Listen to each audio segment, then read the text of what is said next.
प्यारे विद्यार्थियों, सभी को नमस्कार। आप सभी का हार्दिक अभिनंदन है, स्वागत है। आज हम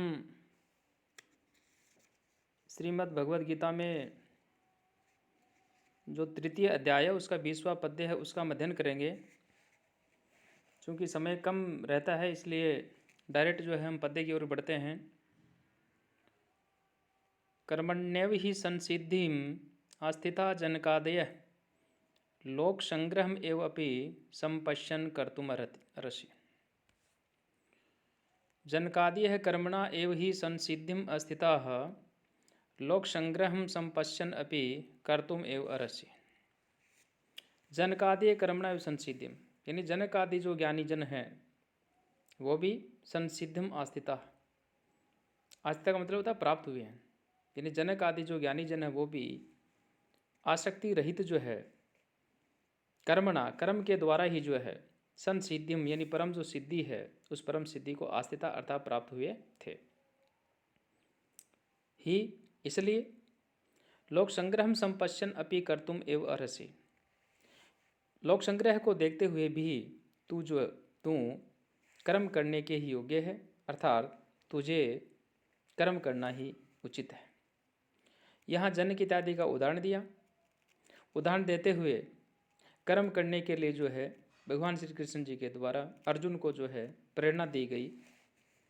और नेक्स्ट पद्य जो है, इस नेक्स्ट पद्य के अंदर जो है यहाँ श्रेष्ठ पुरुष के आचरण को जो है प्रमाण स्वरूप माने जाने का जो है कथन कहा कि यत यत आचरति श्रेष्ठ है तत्त देवतरो जन है स यत प्रमाणम कुरुते लोकस्तदनु वर्तते।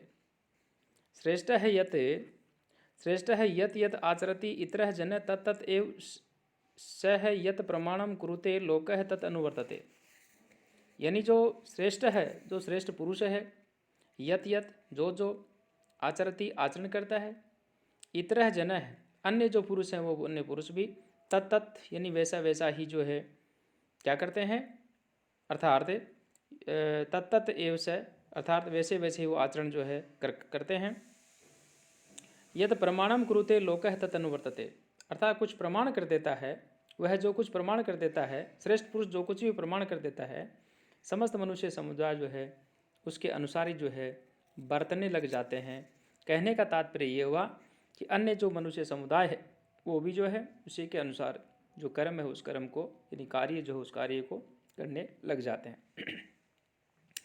प्यारे विद्यार्थियों, यहाँ पर आपको जो व्याकरणात्मक टिप्पणी है उसका ध्यान रखना है और उसको जो है साथ साथ में याद करते हुए भी चलना है।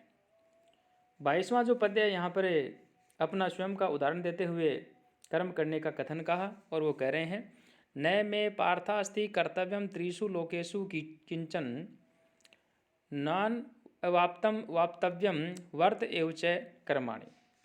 यहाँ भगवान श्री कृष्ण जो अर्जुन से कह रहे हैं, पार्थ अर्थात हे पृथापुत्र अर्जुन, मैं त्रिषु लोकेषु किंचन कर्तव्यम न अस्ति, यानी हे अर्जुन मुझे इन तीनों लोकों में न तो कुछ कर्तव्य है और न ही कोई जो है प्राप्त करने योग्य वस्तु जो है अप्राप्य है।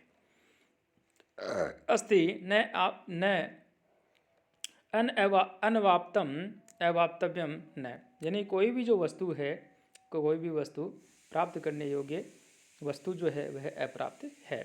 तथापि फिर भी कर्मणि एव वर्ते, फिर भी जो है तो भी जो है मैं जो है कर्म में ही बरतता हूँ। भगवान श्री कृष्ण ने यहाँ स्वयं का उदाहरण देते हुए कहा और उन्होंने कहा कि हे अर्जुन, इन तीनों लोकों के अंदर न तो कुछ कर्तव्य है, मेरा कोई कर्तव्य है, न कोई प्राप्त करने योग्य वस्तु जो है वह अप्राप्य है, तथापि मैं जो है मैं कर्म जो है उस कर्म में ही जो है बरतता हूँ। यहाँ भगवत कर्म के विषय में भागवत में भी जो है एक उदाहरण दिया गया है, बहुत ही सरल शब्दों में वहाँ पे उदाहरण दिया गया और वहाँ पे कहा है इहते भगवान ईशो नहीं तत्र विसंजते आत्मलाभेन पूर्णार्थो नावसिदंति योनुत्तमम्। अर्थात भगवान कर्म करते हैं परंतु आत्मलाभ से पूर्व मनोरथ होने के कारण उनमें संग नहीं करते और लोग भी उन्हीं के अनुसार कर्म करने से दुखी नहीं होते। अतः महाभारत का ये कथन महाजनो येन गता है स पंथः सार्थक जो है ये सिद्ध होता है। यानी महापुरुष जिस मार्ग से जाते हैं वही श्रेष्ठ मार्ग जो है कहलाता है। ये सूक्ति है जो प्रसिद्ध है और इसको है सभी जो है फॉलो भी करते हैं। अब आइए पद्य नंबर 23 जो है यहाँ हम चर्चा करेंगे। यदि हयम न वर्तेयम जातु कर्मण्य तंद्रितः मम वर्तमानो वर्तन्ते मनुष्याः पार्थे सर्वशः। पार्थ ही यदि अहम अतंद्रितः जातु कर्मणि न वर्तेयम पार्थ सर्वशः मनुष्याः मम वर्तम अनुवर्तन्ते। यहाँ पर कहा कि कर्म करने का लाभ जो है वह व्यक्ति को मिलता है और कर्म जो है व्यक्ति को करते ही रहना चाहिए, क्योंकि संसार के अंदर जितने भी लोग हैं स्वयं के प्रेरणा बनने से जो उदाहरण श्री कृष्ण ने यहाँ उपस्थित किया, इस कारण से यहाँ अर्जुन से जो है वो कहते हैं और कहते हैं कि यदि अहम तंद्रित है कि पार्थ यदि कभी मैं जो है सावधान होकर के जो है कर्माणि न वर्तेयम यानी कर्मों में मैं न बरतूं तो पार्थ सर्वशः मनुष्याः मम वर्तम अनुवर्तते। तो बड़ी हानि तो होगी ही होगी, अर्थात बड़ी हानि हो जाए, क्योंकि मनुष्य सब प्रकार से जो है मेरे ही जो मार्ग है उस मेरे ही मार्ग का है जो अनुसरण करते हैं। इसलिए यहाँ भगवान श्री कृष्ण जो है वो अर्जुन से ये बात कहते हैं कि हे अर्जुन, यदि कदाचित मैं सावधान होकर कर्मों में यदि न बरतूं तो बड़ी हानि हो जाए, क्योंकि मनुष्य सब प्रकार से मेरे ही मार्ग का जो है अनुसरण करते हैं। इसलिए यहाँ पे कहा कि यदि अहम अतंद्रितः जातु कर्माणि न वर्तेयम, यदि मैं कर्मों में न बरतूं, हे अर्जुन यदि मैं इस प्रकार से जो है सावधान होकर कर्मों में जो है न बरतूं, कर्माणि न वर्तेयम पार्थ सर्वशः मनुष्य मम वर्तम अनुवर्तते। अर्थात हे अर्जुन सभी मनुष्य सब प्रकार से मेरे ही मार्ग का अनुसरण करते हैं। तो प्यारे विद्यार्थियों, इसमें वही है अनुष्टुप छंद का ये उदाहरण है। व्याकरणात्मक टिप्पणी आपको ध्यान रखते हुए आगे बढ़ना है। 24वें पद्य की हम बात करते हैं। उत्सीदेयुरिमे लोका न कुर्या कर्म चेदहम संस्करस्य च कर्ता श्याम उपहन्याम इमाः प्रजा। चेत अहम कर्म न कुर्याम इमे लोकाः उत्सीदेयुः च संस्करस्य कर्ता श्याम इमाः प्रजाः उपहन्याम।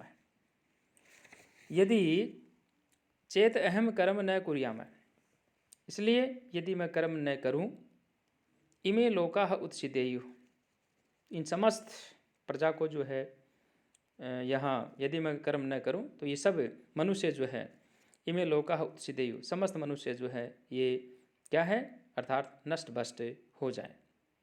और संस्कृत से कर्ता श्याम च इमाः प्रजा उपहन्याम है, और मैं संकरता का करने वाला हो जाऊं, इस समस्त प्रजा को जो है नष्ट करने वाला बनूं। महाभारत में भी इसी से मिलती जुलती बातें जो वहाँ पे कही गई है, और वहाँ पे कहा कि यदि जगत में कर्म नहीं किया जावे तो सब प्रजा जो है नष्ट हो जावे, और यदि कर्म का फल न हो तो सब प्रजा जो है वो भी न बढ़े। खैर ये एक अलग विषय है कि ये जो हम अध्ययन कर रहे हैं गीता, जो ये भी एक महाभारत का ही अंश है, तथापि वहाँ पे जो है ये अलग से और उदाहरण जो वहाँ पे प्रस्तुत किया गया है। अब बात आती है 25वां पद्य है। यहाँ ज्ञानी के लिए भी लोक संग्रहार्थ स्वयं करने का जो विधान है ये कहा गया, और कहा शक्ताः कर्मण्यम विद्वांसो यथा कुर्वन्ति भारते कुर्यात् विद्वांस तथा शक्तः चिकीर्षुः लोक संग्रह। भारते कर्मणि शक्ताः अविद्वांसः यथा कुर्वन्ति तथा अशक्तः विद्वान लोक संग्रहं चिकीर्षुः कुर्यात्। भारत अर्थात हे भारत, कर्मणि शक्तः अर्थात कर्म में आसक्त हुए जो अविद्वांस है, जो अज्ञानी जन है, यथा कुर्वन्ति ही जिस प्रकार कर्म जो है वो करते हैं, तथा अशक्तः विद्वान लोक संग्रहं चिकीर्षुः कुर्यात्, वो आसक्ति रहित विद्वान भी लोक संग्रह करना चाहता हुआ उसी प्रकार जो है वो जो कर्म है वो करे। कहने का तात्पर्य ये हुआ कि यहाँ भगवान श्री कृष्ण जो है उन्होंने यही बात समझाते हुए कहा, सामान्य और विद्वान जन है उनके कार्यों का जो विवेचन बताते हुए यहाँ भगवान श्री कृष्ण जो है इस बात के ऊपर विशेष बल देते हैं कि विद्वान को जो है आसक्ति रहित होकर के जो है वह कर्म करना चाहिए। इसलिए कहा कर्मणि सक्ताः अविद्वांस, यानी कर्म में आसक्त हुए अज्ञानी जन जो है उनके लिए कहा यथा कुर्वन्ति, जिस प्रकार कर्म जो है वो करते हैं, तथा असक्त है विद्वान लोक संग्रह चिकीर्षु कुर्यात, उसी प्रकार से आसक्ति रहित विद्वान भी जो है लोक संग्रह करना चाहता हुआ उसी प्रकार जो है कर्म जो है वो करें। यहाँ इस 26वें पद्य के अंदर जो है हम ये आज की वीडियो का लास्ट पद्य होगा। यहाँ ज्ञानी जो है उस ज्ञानी का कर्मानुष्ठान का जो विधान है, और यहाँ पे कहा न बुद्धि विहितम जनयेद ज्ञानम कर्म संगीनाम जोशियेत सर्वकर्माणि विद्वान युक्त है समाचरण। विद्वान कर्म संगीनाम बुद्धि विहितम न जनयेत युक्त है सर्वकर्माणि समाचरण जोशियत, यानी यहाँ जो परमात्मा है उसके विषय में कहा कर्म संगीनाम अज्ञानम बुद्धि विहितम न जनियत, यानी ज्ञानी पुरुष है वह कर्म में आसक्त, जो अज्ञानी है उन अज्ञानी की बुद्धि में जो है वो भ्रम जो है वह न डाले। बुद्धि भेदम न जनियत, यानी बुद्धि में भ्रम पैदा न करे। युक्त है समाचरण सर्व कर्माणम जोशियत है, चूँकि योग युक्त होने के कारण से सब कर्मों को जो है अच्छी प्रकार करता हुआ उनसे भी जो है वो कर्म करावे। अर्थात जो परमात्मा के स्वरूप में अटल स्थित हुए ज्ञानी पुरुष है उसको चाहिए कि वह शास्त्र विहित कर्म में आसक्ति वाले अज्ञानियों की बुद्धि जो है उसमें भ्रम अर्थात कर्म जो है उन कर्मों में जो है अश्रद्धा उत्पन्न न करे। कर्म संगी नाम बुद्धि भेदम न जनियत, यानी उनके कर्मों के प्रति जो है अश्रद्धा उत्पन्न न करें, क्योंकि युक्त है सर्वकर्माणि समाचरण जोशियत, क्योंकि स्वयं शास्त्र विहित समस्त कर्म जो है भली बातें करता हुआ उनसे भी जो है वो वैसे ही जो है कर्म जो है वो करवावे। तो प्यारे विद्यार्थियों, ये भी जो है एक अनुष्टुप छंद जो है उसी का ये उदाहरण था। इसमें आपको वही व्याकरणात्मक जो टिप्पणियाँ हैं उनको साथ साथ में पढ़ते हुए ही आपको जो है ये आपको याद करना है, और जो परीक्षा है उस परीक्षा की दृष्टि से आपको ये पद्य जो है याद करना है। बहुत महत्वपूर्ण पद्य है, और जब तक हमारा अगला वीडियो नहीं आए तभी तक सभी विद्यार्थियों से मेरा निवेदन है कि कृपया आप जो है ये जो ई कंटेंट्स पढ़ने के पश्चात जो है ये वीडियो है, इस वीडियो को आप जो है ज़रूर सुने। सभी